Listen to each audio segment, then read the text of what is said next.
नाजरीन, आपको लिए चलते हैं मुल्तान, जहां चेयरमैन पाकिस्तान नजरियाती पार्टी शहीर हैदर सियालवी मीडिया से गुफ्तगू कर रहे हैं। आइए आपको सुनवाते हैं। जिसको इन्होंने गद्दार कहा वो गद्दार न निकला, और जिसको इन्होंने मुहिब्बे वतन साबित करने की कोशिश की वो मुहिब्बे वतन न निकला।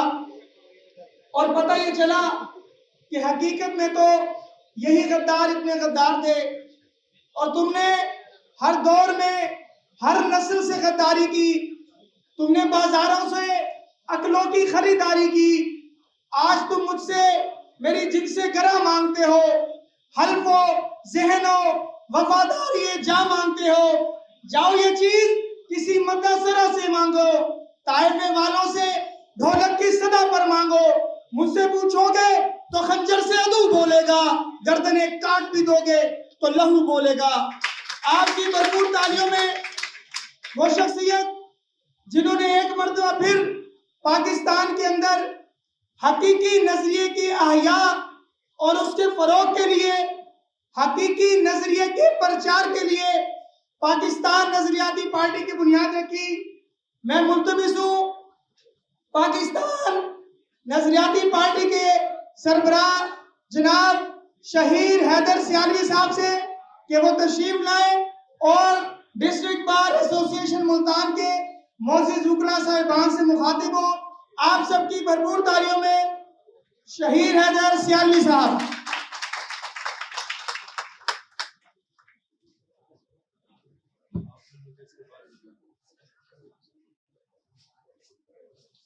सर, मैं हम्बल रिक्वेस्ट करूंगा, अगर इतनी गर्मी नहीं हुई, पंखे बंद हो जाएं तो मैं बहुत आराम से आपसे मैं भी गुफ्तगू हो सकूंगा। पंखे बंद करा लीजिए। लाइट ऑन कर दे, लाइट। बिस्मिल्लाहिर्रहमानिर्रहीम।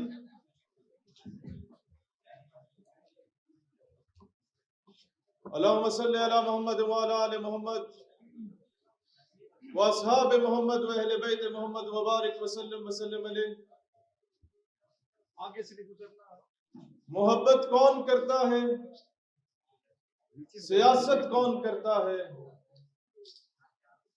मुझे मालूम है मेरी हिफाजत कौन करता है। मोहब्बत कौन करता है, सियासत कौन करता है, मुझे मालूम है मेरी हिफाजत कौन करता है। हमी ने लाज रखी है बुजुर्गों की यहाँ, वरना सभी टुकड़ों पे पलते हैं, बगावत कौन करता है। मेरे मोअज़्ज़िज़ वकला साथियों, मेरी बहनों, मेरे तंजीमी साथियों, मैं आज आपके सामने जो मुकदमा लेके हाजिर हुआ, हम लोगों ने खुद मुख्तार पाकिस्तान की इस तहरीक का जो आगाज किया, जो जदोजहद का आगाज किया, वो इसलिए है कि हम ये चाहते हैं कि जिस तरीके से इंटरनेशनल एयरपोर्ट्स पे नीम बरहना हालत में हमारे वज़रा को, वज़राए आज़म को और इस आवाम को चेकअप किया जाता है, जिस तरह पूरी दुनिया हमें भिखारी की निगाह से देखती रही, हम चाहते हैं कि उस जलालत से पाक पाकिस्तान बने, जिसके फैसले पाकिस्तान की पार्लियामान में हो, जिसके फैसले अमेरिका में, वाशिंगटन में, व्हाइट हाउस में ना किए जाए। वो पाकिस्तान कैसे बनेगा? यहाँ हर पॉलिटिकल पार्टी ने आके, हमसे सारे वो सीनियर हैं, उन्होंने बात की कि हम यकसा तालीमी निजाम लाएंगे। अवाम ने जब पूछा कि कैसे लाएंगे, दे हैड नो आंसर। उन्होंने कहा हम रूल ऑफ लॉ की बात करेंगे। अवाम ने पूछा कैसे इंप्लीमेंट करेंगे, दे हैड नो आंसर। उन्होंने कहा कि हम आजाद खारजा पॉलिसी इंप्लीमेंटेशन उसकी होगी। अवाम ने कहा कैसे होगी, आप सारे गवर्नमेंट्स में रह करके दिखाएं, दे हैड नो आंसर। उन्होंने कहा करप्शन से पाक पाकिस्तान होगा। अवाम ने पूछा सर वो कैसे होगा, they didn't have any answer. आज मैं आपके सामने वो रोना नहीं रोने आऊंगा कि पाकिस्तान में बेरोजगारी है, पाकिस्तान में भूख है, अफलास है, गुर्बत है, नहीं। आज मैं उसका सोल्यूशन पेश करने आता हूं। आए वन बाय वन डिस्कस करते हैं। यकसा तालीमी निजाम, पाकिस्तान नजरियाती पार्टी अपने मैनिफेस्टो रखती है कि हमारा एक भी MNA या MP असेंबली में चला जाता है तो वो पहली करारदाद पार्लियामान में जाके ये लेके आएगा कि तमाम 17 एंड अबव ग्रेड के gazetted officers may it be from army, may it be from navy, may it be from air force, may it be from judiciary, may it be from bureaucracy, तमाम 17 and above grade के officers और MNA MPS senators पर लाजिम करार दिया जाए। उस करारदाद का मतन होगा कि उनके बच्चे 10वीं तक की तालीम किसान मजदूर हारी के बच्चे के साथ सरकारी स्कूल में एक बेंच पे बैठ के अदा करेंगे, तब जाके यकसा तालीमी निजाम पाकिस्तान में आएगा। नंबर 2, आजाद खर्चा पॉलिसी की बात होती है या उससे पहले आ जाते हैं, और ये इंटरलिंक्ड है। करप्शन और आजाद खर्चा पॉलिसी इंटरलिंक्ड है। मेरे बच्चे बर्तानिया में बैठे हुए हैं, बर्तानिया स्ट्रेटेजिक एलाय है इसराइल का। मेरे कारोबार अमेरिका में है, अमेरिका स्ट्रेटेजिक एलाय है इसराइल का। मेरे बैंक अकाउंट्स उन ममालिक में बने हुए हैं जो स्ट्रेटेजिक एलाय है उन कुव्वतों का जो हमारे ऊपर काबिज है। अगर मैं पार्लियामान में पहुंच जाता हूं, would I be able to speak against those all कुव्वत? बताइए सर, मैं नहीं बोल पाऊंगा। मेरे बच्चों का सवाल है, वो कल कोई चर्च भंग का केस मेरे बच्चों पे डाल दे, कैरेक्टर असैसिनेशन के केस उन पे डाल दे, मेरे कारोबार सीज हो जाए।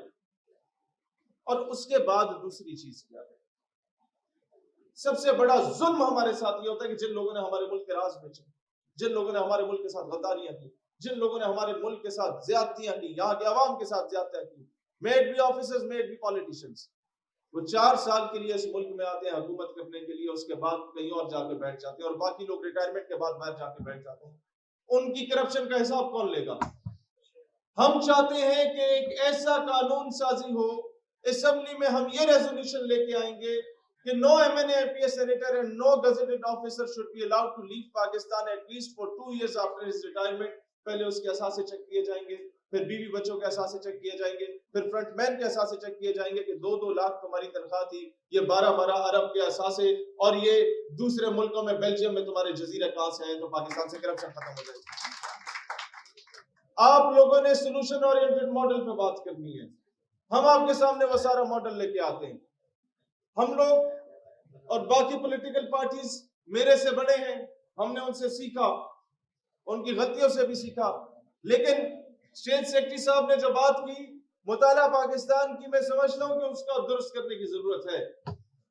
हमें ये दुरुस्त करके, मैं चाहता हूं कि कोई एक गैरतमंद हाकिम वक्त ऐसा भी आए जो ये वादा करे कि मैं कायदे आज़म को मुकम्मल पाकिस्तान का तोहफा वापस दूंगा।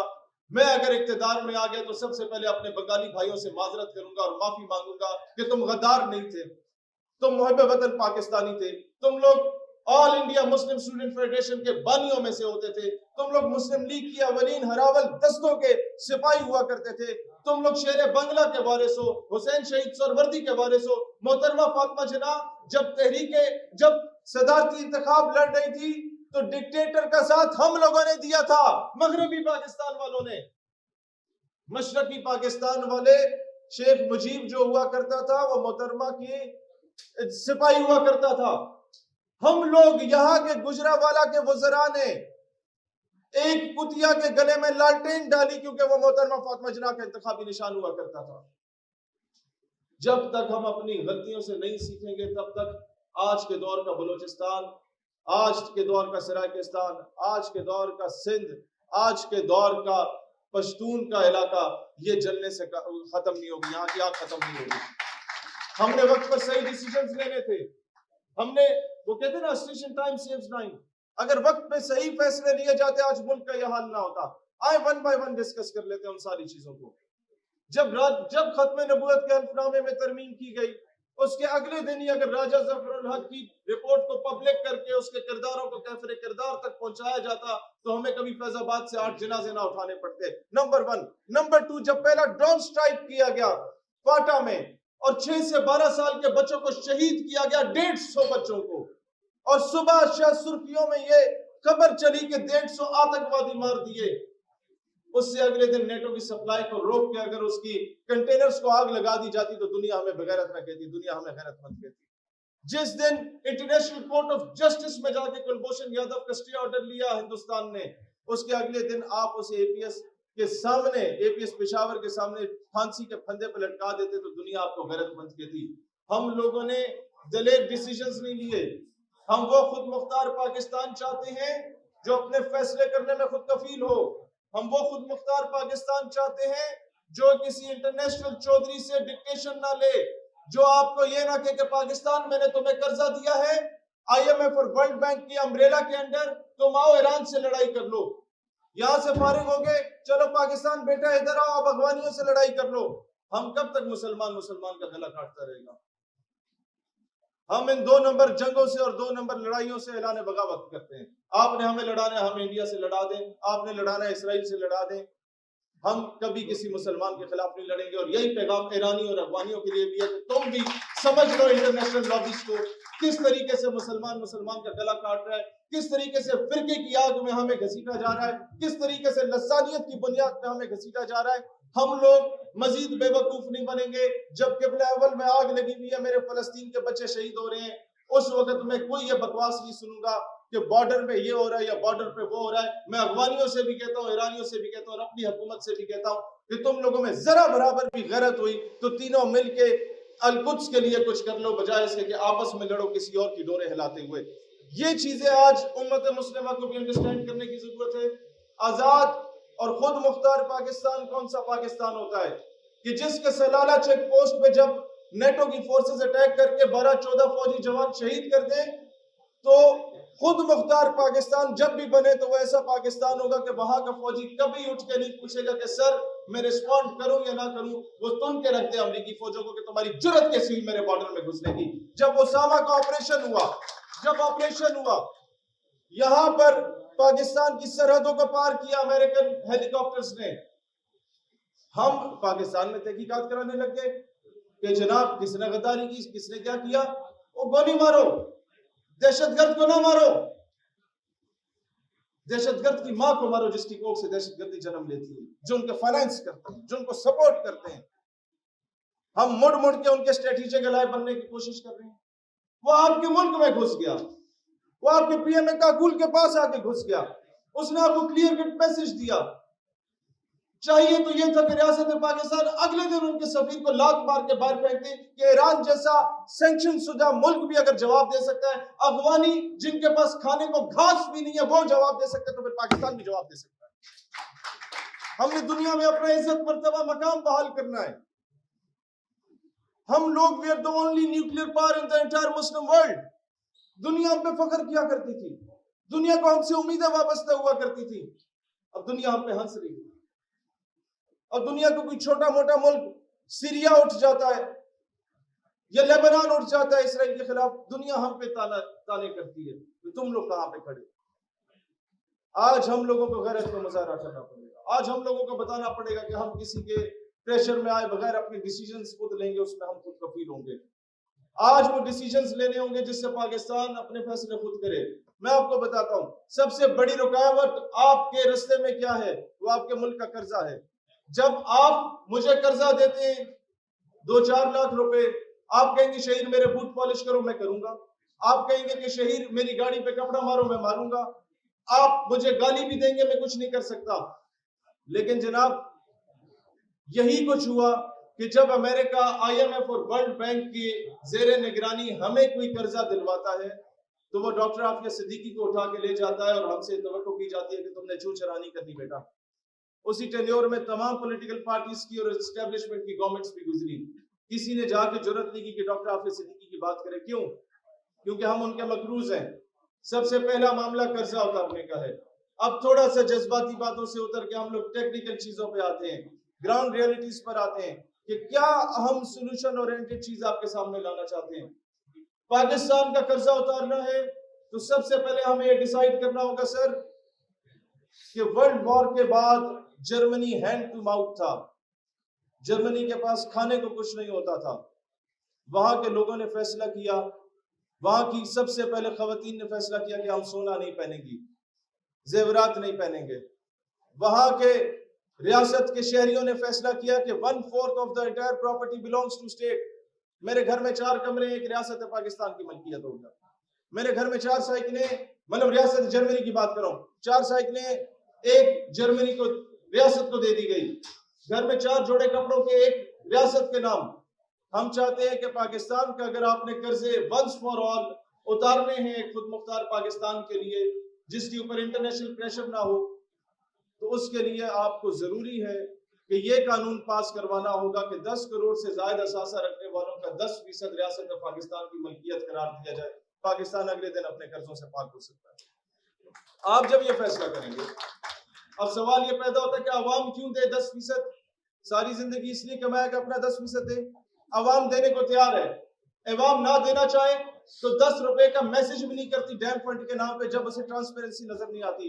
लेकिन अवाम तब देगी जब उस करारदाद के मतन में यह लिखा जाएगा कि जनाब स्पीकर, सबसे पहले चीफ जस्टिस ऑफ पाकिस्तान, फिर चीफ ऑफ आर्मी स्टाफ, फिर सदर मुमलिकत और फिर वजीर आजम अपने कुल असासों का 10% रियासत पाकिस्तान की मलकियत करार देंगे, तो इस कौम की बहनें, माएं, बेटियां अपने जेवर भी बेचने को तैयार होंगी और अवाम अपने प्लॉट बेचने को भी तैयार होंगे, दान डंगर बेचने को भी तैयार होंगे कि पाकिस्तान अपने फैसले खुद करेगा, पाकिस्तान के कर्जे उतरेंगे। हमें आज नहीं तो कल ये फैसला करना होगा, नहीं तो सारी जिंदगी हम लोग जलालत के साथ दुनिया में रहेंगे। और मैं आप लोगों को ये कहना चाहता हूं, इस वक्त यार उधर रोक दे एक सेकेंड, नहीं भाई,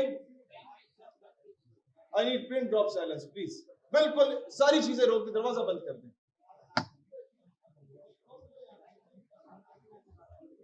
बहुत खूबसूरत सर, बिल्कुल रोक दें प्लीज, दरवाजा बंद कर दें। अब आप सुने, मईशत को आपने बेहतर करना है। मैं इस टॉपिक पे आने लगा था, सर की पर्ची भी आ गई। सिंपल एक जुमला बोलूंगा, पाकिस्तान की मईशत अगर मुस्तहकम देना चाहते हैं, मुस्तहकम देखना चाहते हैं पाकिस्तान की मईशत को, तो ईरान से तिजारत शुरू करें, स्मगलिंग करना खत्म करें। अफगानिस्तान से तिजारत शुरू करें, स्मगलिंग करना छोड़ दें। सीपैक से कमीशन मांगना छोड़ दे चाइना से। सीपैक के तमाम कंटेनर्स पे 20% पाकिस्तान के मेड इन पाकिस्तान चीजों को सेंट्रल एशिया और मिडिल ईस्ट में भेजना शुरू कर दे, पाकिस्तान की मईशत तरक्की करना शुरू कर दे। यहाँ पर जो ईरानी तेल आता है उससे चीफ मिनिस्टर भी खाता है, चौकीदार भी खाता है, वहां का वजीर बशीर भी खाता है, वहां का चीफ सेक्रेटरी भी खाता है, वहां का ब्यूरोक्रेट भी खाता है। रियासत पाकिस्तान को 1 टका नहीं मिलता उसका। आज आपको मैं बता देता हूं, आप कहते हैं पाकिस्तान के कर्जे उतारने, आपको और मॉडल में बता देता हूं। 300 रुपए का हम लोग पर लीटर तेल दे रहे हैं सर अपनी आवाम को।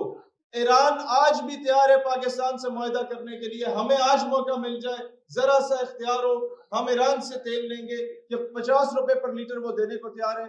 अवाम को हम 200 पर लीटर देंगे, 150 रुपए रियासत पाकिस्तान कमाएगी, 100 रुपए फिर भी अवाम को रिलीफ मिलेगा। और पाकिस्तान में ये फैक्ट्स एंड फिगर्स देखें, 10 करोड़ लीटर रोजाना तेल गाड़ियों में इस्तेमाल होता है। 4.5 करोड़ गाड़ियों में 2 लीटर पर कार जो तेल इस्तेमाल होता है वो 10 करोड़ लीटर इस्तेमाल होता है। और ईरानी तेल से अगर रियासत 150 रुपए पर लीटर कमाए तो ये 15 अरब रुपए रोजाना की कमाई होती है। और 20 दिन की कमाई 15 अरब मल्टीप्लाई बाय 20, 300 अरब बनता है। और इसका मतलब पता है क्या है? 1 अरब डॉलर। और 1 अरब डॉलर वो है जो आप 2 महीने बूट पॉलिश करके दुबई से कर्जे लेते हैं। आप 20 दिनों में अपना खुद मुख्तार पाकिस्तान जब बना लेंगे ना, तो दुबई का कर्जा और 6 महीनों में आधी दुनिया का कर्जा उतार सकते हैं। लेकिन ऐसा तब तक नहीं होगा जब तक इन लोगों ने अपना किबला जिसे अमेरिका बनाया हुआ है, इनके पापा नाराज हो जाते हैं, उसे पापा मानने से इनकार करना होगा। मैं नहीं कहता सर, आप में से कई सीनियर वकला, ज्यादा मेजॉरिटी सीनियर बैठे हैं और मुझसे सारे बड़े बैठे हैं। सर आपके जहन में होगी यह बात कि हम भी दौरे तालिब इल्मी में ऐसी सोच रखते थे, लेकिन ground realities are somehow different. We have to survive in the committee of nations. Sir मैं आपके तासुरात से समझ रहा हूं। मैं इसका हामी नहीं हूं कि अमेरिका से दुश्मनी कर लो। मैं कहता हूं अमेरिका को, बरतानिया को, दीगर मगरबी रियासतों को भाई बनाए, बाप ना बनाए। There is hell lot of a difference between भाई एंड बाप। आप जब बात करें, आप बराबरी की सतह पे बैठ के बात करें। सर हम इतने गए गुजरे शुरू से नहीं थे, हम जर्मनी को कर्जे दिया करते थे। आज अगर चाइना सुपर पावर की दौड़ में है तो स्ट्रेटेजिक पॉइंट ऑफ व्यू से पाकिस्तान ने जो उसकी मदद की थी वो हमेशा से हमारा मकरूज रहेगा। ये Ras Al Khaimah, Fujairah, Dubai, Abu Dhabi, Sharjah, ये 6-7 रियासतों को मिला के मुत्तहिदा अरब अमारात, आपकी एक साबिक वजीर आजम ने उनको मॉडल दिया था, वो बनी थी। रूस को तोड़ के 6 हिस्सों में तकसीम करने वाले हमारी रियासत के लोग होते थे। 2 बार पड़ोसी मुल्क में सुपर पावर्स को शिकस्त देने वाले भी हम होते थे। लेकिन आहिस्ता आहिस्ता आहिस्ता आहिस्ता आहिस्ता आहिस्ता हम लोग उस गुलामी की जंजीरों में जकड़ गए हैं कि अब आप अगर आंख भी दिखाना चाहिए, उसके बारे में सोचें भी, आपकी हुकूमतें उठा के गिरा दी जाती है। सर, इसका कोई ना कोई सोल्यूशन निकालना पड़ेगा। हम जब भी बात करते हैं हमारे सामने आ जाता है फाइनेंशियल क्राइसिस। भाई आप फैसला कर लें ना कि सऊदीया में जैन और एसटीसी की सिम चलती है या डीओ वालों की सिम चलती है, चौथी कोई सिम नहीं चलती, सारी रियासत की अपनी सिम है। सारा इंटरनेट रियासत सऊदीया का अपना है, किंगडम ऑफ सऊदी अरेबिया का। दुबई में जो एतिसलात की सिम चलती है, कोई और सिम चलती है, वो उनकी अपनी है, उसमें किसी दूसरे ममालिक के शेयर्स नहीं है, या रियासत के शेयर हैं या रियासत के शहरियों के शेयर हैं। हमारे पाकिस्तान में एक यूफोन के अलावा कोई भी ऐसा सिम कार्ड नहीं है, या एसकॉम के अलावा, जो कि रियासत पाकिस्तान का अपना हो। आप स्टेटिस्टिक्स निकाल के देखें, 16-17 अरब रुपए सिम कार्ड की मद में, मोबाइल बैलेंस की मद में रोजाना रियासत पाकिस्तान से बाहर जा रहा है। 14-15 अरब रुपए रोजाना की मद में आपका इंटरनेट की मद में रियासत से बाहर जा रहा है, जो पीटीसीएल के अलावा इंटरनेट इस्तेमाल हो रहा है। आज रियासत पाकिस्तान ये फैसला करे कि 1 सिम प्रोग्राम होगा एंड 1 इंटरनेट प्रोग्राम होगा, पाकिस्तान कई कर्जे इन चीजों से उतार सकता है। मसला सिर्फ ये है कि हम लोगों ने सिर्फ अपने जाती लोगों को नवाजना है। समधी को मैं फॉरेन मिनिस्टर बनाऊंगा, भतीजी को मैं वजीर आला बनाऊंगा, खुद मैं वजीर आजम बन जाऊंगा, चाचे के पुत्र को मैं डिफेंस मिनिस्टर बना दूंगा, और जो रह गए बीच में, वो शानी मानी जो रह जाते हैं, उसको कहेंगे मैं पीआईए को बेचने लगा हूं, तुम अपना नाम डाल देना, तुम्हें सस्ते दामों दे देंगे। फलानी मिल को भी बेचने लगे, कौमी धारे से निकाल के तुम उधर नाम डाल देना।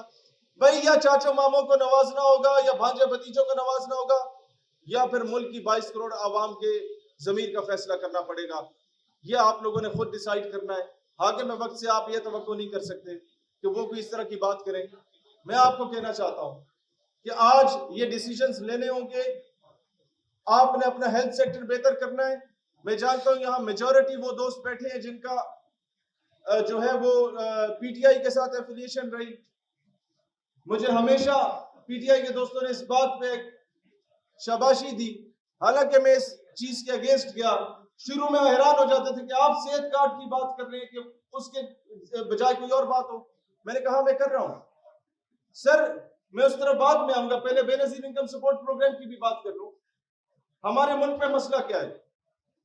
जिस मुल्क का तालीम का बजट 60 अरब रुपया हो और बेनजीर इनकम सपोर्ट प्रोग्राम का बजट 471 अरब रुपया हो। 471 अरब रुपया किस लिए है? 2 से 12 हजार रुपए लोगों को खैरात बांटने के लिए। कि आप क्या करें? आप लाइनों में लगे और उस शख्सियत को वोट दें क्योंकि उनके जहेज के पैसों से आपको ये 471 रुपए मिल रहा है। नहीं सर, नहीं, ये अवाम के टैक्स के पैसों से मिल रहा है, लेकिन ये पैसा जाया हो रहा है। बांग्लादेश हमसे बाद में बना। बांग्लादेश की 52% औरतों में से एक भी बेली निकम्मी नहीं बैठती। सबको कॉटेज इंडस्ट्रीज बना के रियासत बांग्लादेश ने दी है, वो काम कर रही है और रियासत को सर्व कर रही है। मैं ये मुतालबा करता हूं कि सबसे पहले तो इसे फातिमा जना इनकम सपोर्ट प्रोग्राम का नाम दिया जाए, उसके बाद उससे खैरातें ना बांटी जाए, 1 साल के लिए उसकी पेमेंट को होल्ड किया जाए और अवाम को, किसान मजदूर हारियों को घरों में कॉटेज इंडस्ट्रीज बना के दी जाए, छोटी छोटी सनतें बना के दी जाए। कोई चीज बाजार में ना भी बिके, चीन की तरह रियासत पाकिस्तान खुद खरीद के उसे सी पैक के रूट पे लगा दे। पाकिस्तान का कोई बंदा बेरोजगार नहीं बैठा होगा, गांव देहात का बंदा भी बेरोजगार नहीं बैठा होगा। सर, हमें ये चीजें करनी होंगी। सेहत कार्ड पे 10-10 लाख हर शहरी को रिलीफ मिला, बहुत ही अच्छा मंसूबा, लेकिन एक्सप्लॉइट कहां हो रहा है? आप लोग बेहतर समझते होंगे कि जिस प्राइवेट हॉस्पिटल में अंसर साहब 2 लाख का स्टंट डलता है, वो 6 लाख का बिल बना देंगे। प्रोजेक्ट बहुत अच्छा है, लेकिन माफियाज इन्वॉल्व हो गए। 4-4 लाख रियासत पाकिस्तान को हर ऑपरेशन पर नुकसान खसारा जा रहा है।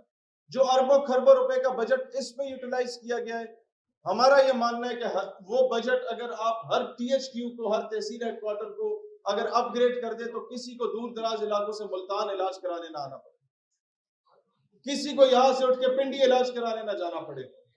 कुछ ऐसी चीजें जिन्हें हमने बेसिक से दुरुस्त करना है आके।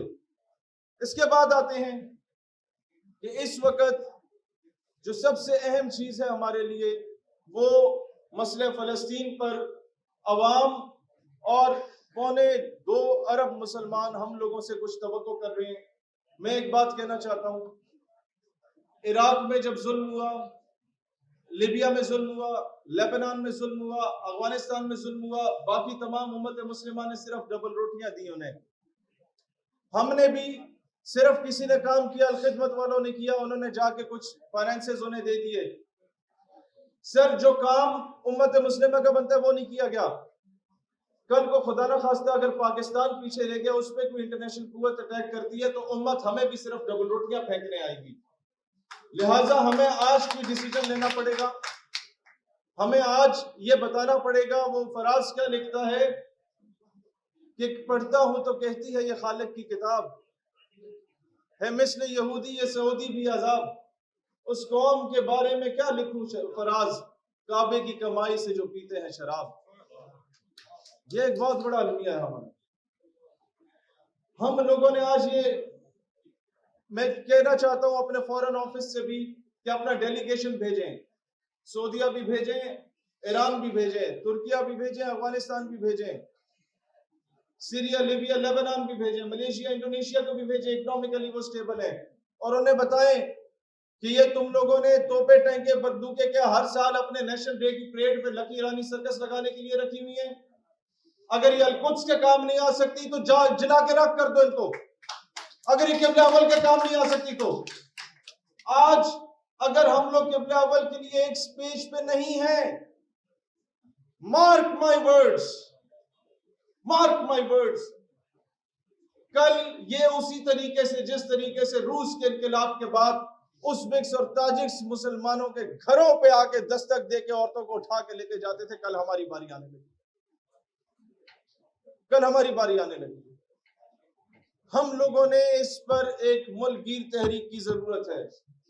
मैं अपने वकला साथियों से भी कहता हूं, either you belong to any political party, आप लोगों ने हर जगह पर पैलेस्टाइन के लोगों की आवाज उठानी है। मैंने पिछले साल रमजान में कहा था कि अहमद कुरैशी जब गया PTV का एंकर पर्सन इसराइल, तो अल्हम्दुलिल्लाह हम लोगों ने एहतजाज के जरिए हुकूमत को कॉल दी थी और वो PTV से उसे निकाला गया। ये भी आपको बता दूं, हम काउंसलर भी नहीं थे, कुछ भी नहीं थे, लेकिन तब भी जब 27 दिन से इसराइल का झंडा लगा के और उसका खैमा लगा के पार्लियामेंट की नाक के नीचे एक बदबख्त बैठा हुआ था और कोई जुर्रत नहीं करता था जाके उससे बात करने की, उसे उठाने की। रोजाना वजीर, मशीर और ऑफिसर्स वहां से गुजरते थे, तो अल्हम्दुलिल्लाह मैं ही वहां पे गया था जिससे जाके उस खैमे को भी आग लगाई थी और बंदे को भी 2 लीटर लगा के गिरफ्तार कराया था। हम लोग जो हमारे इख्तियार में वो कर रहे हैं। इस्लामिक इंटरनेशनल यूनिवर्सिटी में मेरे दौरे तालिब इल्मी में जब कल्चरल वीक में इसराइल का स्टॉल लगाया गया, 33,000 बच्चा यूनिवर्सिटी के 3 दिन बाहर बैठा रहा। हम लोगों ने यूनिवर्सिटी के सारे बसेस बंद की जब तक डीन कल्चरल साइंसेस को एक्सपेल नहीं किया गया। देखिए, हर 2 साल के बाद आपकी पल्स चेक की जाती है।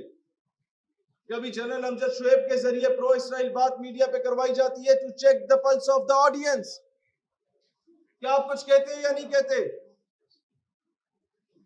कभी मुबश्शिर लुकमान के जरिए यह बात करवाई जाती है चेक करने के लिए, कभी अहमद कुरैशी के जरिए, कभी नायला अली वाशिंगटन DC में, न्यूयॉर्क में एहतजाजी मुजाहरे से खिताब करके कहती है कि हम पाकिस्तान के लोग जो है इसराइल की हिमायत करते हैं। आज तक रूल ऑफ लॉ की बात करने वाले मेरे भाई पे दहशतगर्दी का पर्चा कट सकता है। खत्म नबूवत और नामूस रिसालत की तहरीक चलाने पर हम पे दहशतगर्दी का पर्चा कट सकता है। कायदे आज़म रहमतुल्लाह अलैह के अल्फाज से बगावत करके एक औरत अगर न्यूयॉर्क में जाके खड़े होकर इसराइल की हिमायत का मुजाहिरा करती है तो उसका आईडी कार्ड ब्लॉक क्यों नहीं किया जाता? ये एक सवालिया निशान है रियासत पाकिस्तान से कि ये क्यों नहीं हो रहा। हम किसकी जंग लड़ रहे हैं? हम किन के हाथों में खेल रहे हैं? और हम कब तक खेलेंगे? सर, इससे पहले अवाम को जज्बाती बातों, जज्बाती मुताला पाकिस्तान, जज्बाती खबरों के नाम पर बिठा दिया जाता था, इमोशनल कर दिया जाता था। अब बच्चे बच्चे के हाथ में मोबाइल आ गया, अब वो सवाल करता है। अब बच्चे बच्चे की जेब में शऊर पड़ा हुआ है, वो बार बार निकाल के देखते, सर नहीं, ये this is not the ground reality what you are saying. अब हमने सोल्यूशन ओरिएंटेड चीज पे ये आना है कि ये तहरीक चलाएं। एक मैं क्यों वकीला के पास आया? सर, मैं आज आपसे ये मदद मांगने आया हूं कि मैं हो सकता है अक्टूबर तक पूरे पाकिस्तान का दौरा खत्म करूं, और जो मुतालबात हमारे हैं खुद मुख्तार पाकिस्तान के लिए, हो सकता है अक्टूबर में हम लॉन्ग मार्च का ऐलान करें। मैं सिर्फ ये चाहता हूं कि मेरा कारकुन बहुत गरीब है, मेरा कारकुन शायद बाइक का पेट्रोल बर्दाश्त नहीं कर सकता।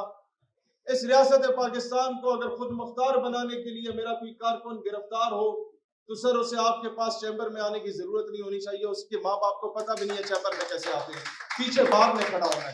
इस रियासत पाकिस्तान के लिए इस बार में खड़ा होना है। मेरे सिर्फ आप लोगों से अपील करनी है, जो काम आप लोगों का बनता है, आप मोहम्मद अली जिन्ना के वारिस हैं। वैसे तो 22 करोड़ अवाम क्लेम करती है ना, हकीकी मैनों में उनके प्रोफेशन के, उनके पैशन के वारिस आप लोग हैं, इकबाल के वारिस भी आप लोग हैं। आपके जहन में सवाल आ रहे होंगे कि यार ये नौजवान जो बातें कर रहा है, बातें बहुत अच्छी हैं, इम्प्लीमेंटेबल पता नहीं है या नहीं है, हम अपनी जिंदगी में देख पाए ना देख पाए। सर, अब इसका जवाब भी सुन लें। आला हजरत ने भी, मुजद्दिद अल-अफ़सानी ने भी, सर सैयद अहमद खान ने भी, अल्लामा इकबाल ने भी दो कौमी नजरिए का ख्वाब देखा, एक अलहदा रियासत खुदादाद, मुमलिकत खुदादाद का ख्वाब देखा। सर मुझे बताएं, इन चारों शख्सियत में से किसी एक ने पाकिस्तान को देखा? बताइए। ये सब शख्सियत पाकिस्तान बनने से पहले फौत हो गई। नाजरीन, आपने मुल्तान से शहीद सियालवी की गुफ्तगू मुलाहिजा की। मजीद किसी भी किस्म की खबरों के लिए देखते रहिए ABC न्यूज पाकिस्तान।